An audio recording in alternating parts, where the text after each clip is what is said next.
This is my final review of the Ford Puma Gen-E in electric yellow. I've had this car for 7 days now. This is a Ford UK press car, and we've got a lovely morning today. I'm up about sort of 6:30 in the morning. The car's going back today. So I'm going to give you a summary of how I found this car for the 7 days, and yeah, everything about the Ford Puma Gen-E Premium. So yeah, as you can see here, and I want to keep flicking the lights because it looks pretty stunning, and particularly with the background as well. This car has a range of about 226 miles. That's sort of its combined.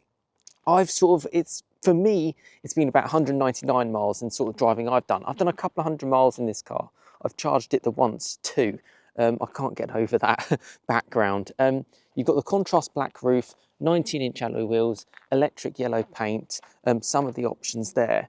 The Ford Puma Gen-E. So I'm keen to splice this part in. I'm now filming this as you hear this audio on the in September, the 1st of September, and it's about something called the Electric Vehicle Grant, an ECG, from the government in the UK. And the Ford Puma Gen-E is one of the first cars, and actually one of only 2 cars, to have been awarded the top grant of £3,750. And that is straight away, straight off the car. This makes a huge difference. And I did not know this information. It wasn't released when I did that film just at the end of August with the Puma Gen-E. On a base spec Puma Gen-E, you get £3,750 off. That's not including any sort of other additions that Ford offer. I asked Ford, my contacts at Ford, just to send me their press release about it. And it said it's basically their sort of like average cost. It's now cheaper than its petrol equivalent. And I believe it also makes it cheaper than potentially the hybrid as well, which would change things on the review that I did on that car, a really good back-to-back. And that's one thing. I'll just read to you a few things that they've said, as you can see here.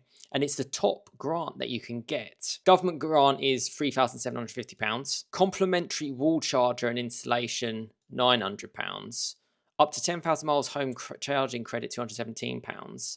Complimentary servicing, £15 a month. Fuel saving per month, £78. Monthly vehicle payment saving, £34. It's a saving of £127 a month. Just to reiterate that, other Ford Power Promise benefits. This is as of I'm filming this, so this may change. This is why it's so important to stay up to date with these things, because it's ever changing, particularly with grants. I also understand this EV grant is now not available to vehicles over £40,000, and it's only for base spec models. It is based on how economical and environmentally friendly the car is produced, i.e. if the batteries are built in Europe, for example, and etc., etc. So some of their promises are free wall charger installation worth £900, up to 10,000 miles of free charging worth up to £217, 5 years free servicing and roadside assistance, 8 years, 100,000 mile battery and high voltage warranty. So if you're concerned about the offer, you've got the warranty, you've got no problems to worry about. I've also saw some amazing lease deals just recently of I think it was £1,800 deposit and £132 a month. 5,000 miles a year for 24 months. That's incredible. Over that 24 months period, it means it'd be less than £5,000 to have a Puma Gen-E, which changes a lot of what my thoughts were when I was doing this walk around of the car after I'd spent my 7 days with it. So that's why I wanted to speak to you in depth about this all. The other final thing I wanted to say is my car was on 19-inch wheels. If you go for the standard spec car with the smaller wheels, you get better range because the wheels are slightly lighter and it's thinner, so you get more range. But I'll continue with my walk around, but I really wanted to include that to keep you up to date with the latest information. You've got the cool funky lights, yeah, green show it's electric. And for me and a lot of my stuff on my channel, it's a lot around the whole, well, performance side of the car. And I want to know where Ford Performance are kind of going in the future.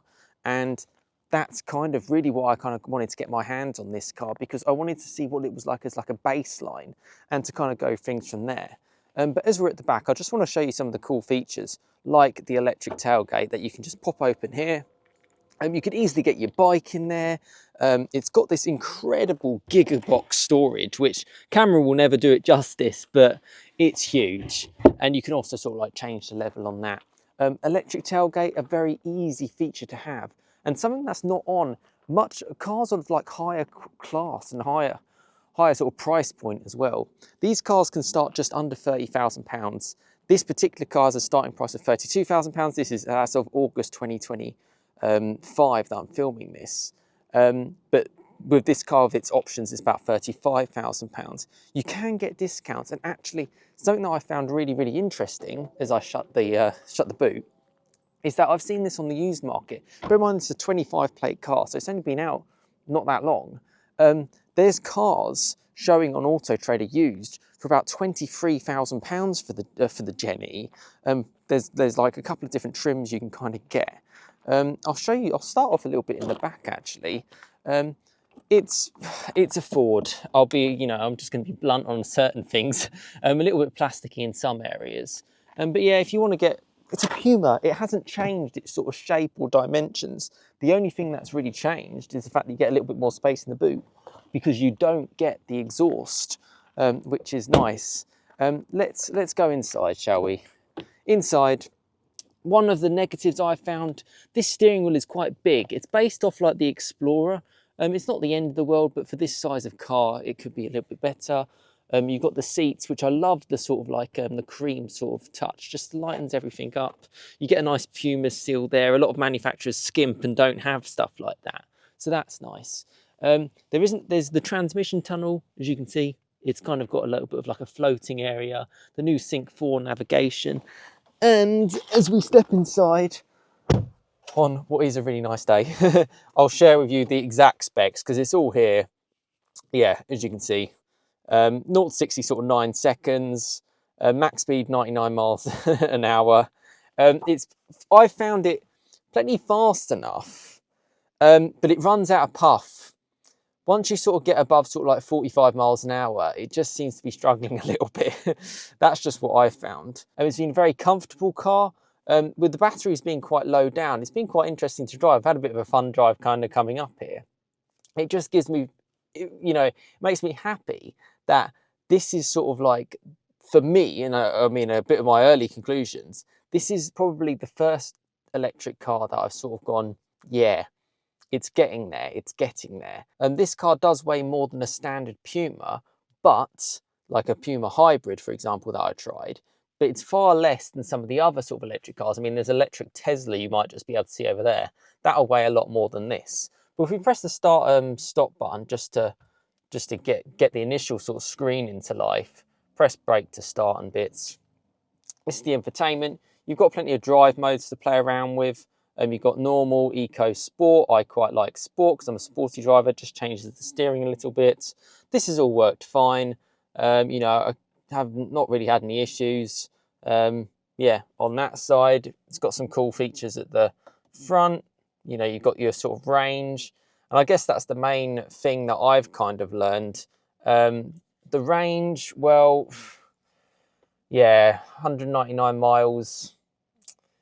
That's probably the thing. And I guess for me, the biggest part about this car is you probably need to have a home charger at home. And I know Ford do quite a few incentives actually. So check, with basically your dealer, what you can get as part of your Gen-E, because I think it's the overall package. And I think the best time to get these type of cars is new, because of all those sort of like initial deals and things. I don't know where sort of electric is going in the future, and technology kind of changes all over time. But yeah, there's the main parts that I've loved is this works really, really well as a car for everyone. I don't have kids or anything, but this car can work for everyone. It feels like that. It really, really does. And it's been a good car to drive. And in the 7 days, yeah, I can certainly recommend it. If people want to go to that electric sort of phase, this is a car that can work. I would just say you need to charge from home. I've been averaging sort of like 5.1 kilowatts per hour. That's what's normally kind of come up. And it said it's been giving me about 200-mile range. There we go. And this is one of the longest times I've spent with an electric car. I have spent time with a Fiat 500e a couple of years ago, and that had a far less range than this. Probably about 140 miles is the maximum I'd get out of that. This is certainly a lot more usable as a car, and it doesn't really seem to have much compromise either. It's been a bit rattly in places, which I don't think is good enough for a car which has this price point, but that's where we're at. I quite like the price point as well, because some electric cars I've driven, for example, I've driven like the ID3 GTX, it's nearer 45, 50,000 pounds. Yeah, so I guess my review, my sort of summary is I can recommend this car. And if you're looking for, I noticed it when I first drove this car, you know, I really, really did.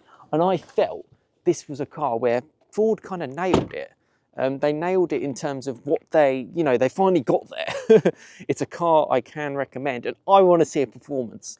I want to see a Gen-E performance from Ford Performance. I think that's going to be super cool to sort of experience and to drive, because it is a driver's car. You know, these are little fun, happy Fords at the end of the day. Good to drive. My probably recommendation for anyone is to go for a car which is as low spec as possible, really. You can get the panoramic roof and things, but do you need the 19-inch wheels? The electric yellow does look great, but you can get it in sort of like the standard colours. Do you need the contrast black roof? Get it at a price point which makes more sense personally in the long run. That's where I'm going to kind of come from. But let me know your thoughts in the comments. You know, the longest video that I've done, which really compares this car to the hybrid, is worth checking out. And I don't want to ruin that in this video, but check that out if you haven't seen it. Big fan of the hybrid is all I can say. And yeah, there's my time with the Ford Puma Electric. And I hope you've enjoyed sort of like the content on it. And let me know your thoughts in the comments on anything else you want to know over the 7 days. And yeah, there we go. Ford Puma Gen-E. It's on its way back. But yeah, top work from Ford.